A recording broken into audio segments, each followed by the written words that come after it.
नमस्कार, सादर प्रणाम। मैं doctor Om Prakash Mishra, the Sanket live से। आज हम बात करेंगे झांसी के बारे में। झांसी बोले तो झांसी का किला, झांसी के किला के बारे में, जहां अगर कुछ दर्शनीय है तो किले के अंदर का एक मात्र शौचालय, जहां पानी कब उपलब्ध होता है कुछ पता नहीं, कोई बताने वाला भी नहीं। ये बात मैं हवा में नहीं कह रहा हूं, बल्कि अपने अनुभव, ज्ञान और प्राप्त जानकारी के बाद आपको बता रहा हूं, क्योंकि तमाम इस तरह की शिकायतें मिलने के बाद जब पिछले दिनों द संकेत लाइव की टीम ने किले का दौरा किया तो पता चला कि सफाई के नाम पर यहां सिर्फ खाना पूर्ति होती, जबकि प्रत्येक 8 घंटे बाद 25 कर्मचारी यहां व्यवस्था देखने में लगे। झांसी का किला या झांसी की रानी का किला कोई सामान्य किला नहीं है। अगर सामान्य किला होता तो अंग्रेज भी इस किले की नक्काशी और बारीकी देखने जरूर आते, लेकिन क्योंकि इस किले में रहने वाली झांसी की रानी, जिनका बचपन का नाम मनु था, ने अंग्रेजों को धूल चटा दी थी, इसलिए आज भी अंग्रेज इस किले में प्रवेश करने से परहेज करते। वैसे तो आजकल अपने देश में आजादी दिलाने वालों में किसका कितना योगदान है बहुत चर्चा होती है।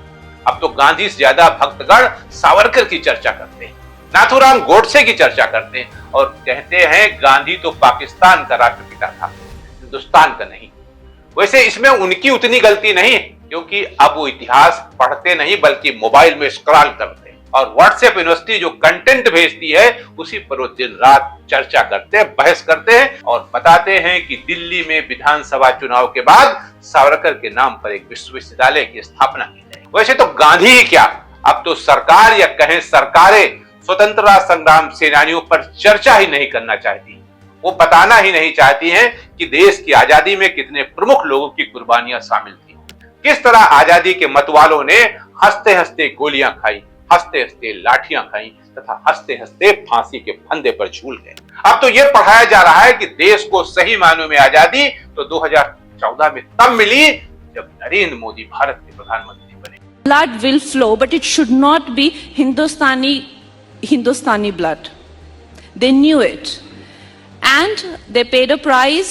Of course, वो आज़ादी नहीं थी, वो भीख थी, और जो आज़ादी मिली है वो 2014 में मिली है। अब तो नवयुवकों को यह बताया जाता है कि भारत के प्रथम प्रधानमंत्री जवाहरलाल नेहरू तो पैसे के बल पर, ताकत के बल पर तथा गांधी की हठवादिता के बल पर भारत के प्रधानमंत्री बने। ऐसे में जब गांधी नेहरू परिवार के राहुल गांधी महाराजाओं और नवाबों को अंग्रेजों की जी हुजूरी करने वाला बताते हैं तो सबसे ज्यादा परेशानी ग्वालियर के सिंधिया परिवार को होती है, और वे राहुल गांधी की देशभक्ति, राष्ट्रभक्ति तथा हिंदुत्व और सनातन पर प्रश्न चिन्ह लगाते हैं। लेकिन जब आप झांसी की रानी के किले में प्रवेश करेंगे तो आपको वो पत्थर जरूर देखने को मिलेगा जिस पर प्रसिद्ध कवित्री सुभद्रा कुमारी चौहान की वो पंक्तियां अंकित हैं, जिन पर लिखा है, खूब लड़ी मर्दानी वो तो झांसी वाली रानी। इस पत्थर पर ग्वालियर के सिंधिया परिवार की भी कथित देशभक्ति लिखी हुई है।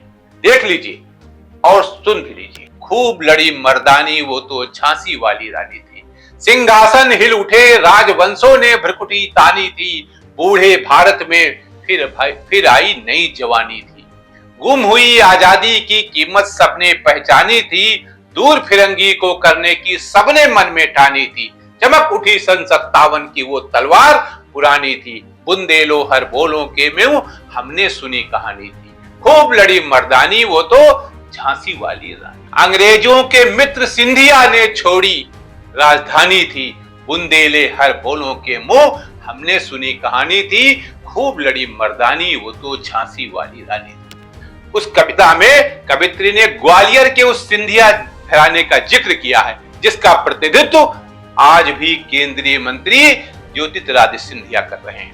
किले का पूरा भ्रमण करते करते जो हमारी टीम उस स्थान पर पहुंची जहां से झांसी की रानी यानी मनु ने घोड़े पर बैठे बैठे छलांग लगाई थी अपने बच्चे को पीठ पर बांधकर, तो मन रोमांचित हो उठता है, क्योंकि वो स्थान उतना महत्वपूर्ण नहीं बनाया गया जितना बनाया जाना चाहिए, ताकि लोग उससे प्रेरणा ले सके और गौरव गाथा जान सके और जरूरत के समय देश के लिए कुर्बान हो सके। आज झांसी के किले में या झांसी की रानी के किले में जो दुर्दशा है, व्यवस्था के नाम पर अव्यवस्था है, उस पर सरकार कब चेतेगी? इस पर विचार करने की आवश्यकता है और सरकार को सोचने की आवश्यकता है कि किन किन मुश्किलों से यह देश आजाद हुआ है। आज के लिए इतना ही। नमस्कार।